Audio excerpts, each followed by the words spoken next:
Gamot sa inggit, meron ka?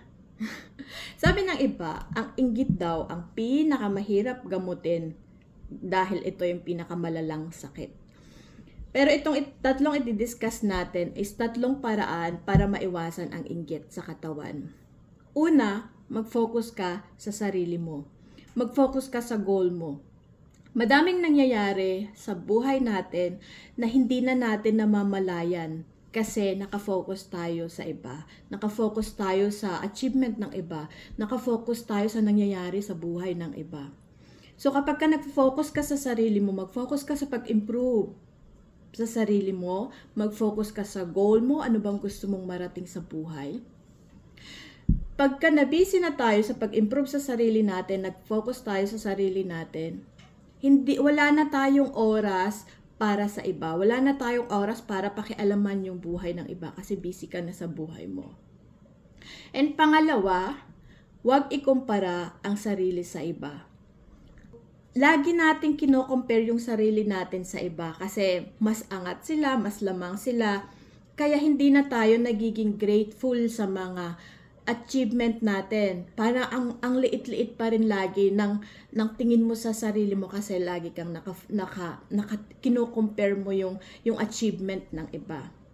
So dapat maging grateful tayo sa mga nangyayari sa buhay natin. Dahil kapag kinokompara natin yung sarili natin sa iba, instead na nakafocus ka sa sarili mo, nawawala ka na kasi lagi mo nang kinocompare yung sarili mo sa iba. Yung mas mataas na achievement na nararating nila, yung nangyayari sa buhay nila. So nawawala ka na sa goal mo. Ikaw na yung nawala. Tingin mo sa sarili mo ang liit-liit na lang. So parang na-distract ka na doon sa nakikita mo kasi kinukumpara mo yung buhay nila. And number 3, maging masaya tayo sa mga achievement ng iba. Sa mga natatanggap ng iba, dapat masaya tayo. Yung genuine na saya, hindi yung peking saya. Meron kasi yung iba, yung mga kaibigan na, ang saya-saya ko para sa'yo. But deep inside, meron silang inggit, meron silang negative na inggit sa loob nila. And dun nabubuo yung evil na thinking. So, dapat maging genuine na masaya tayo sa mga achievement ng iba.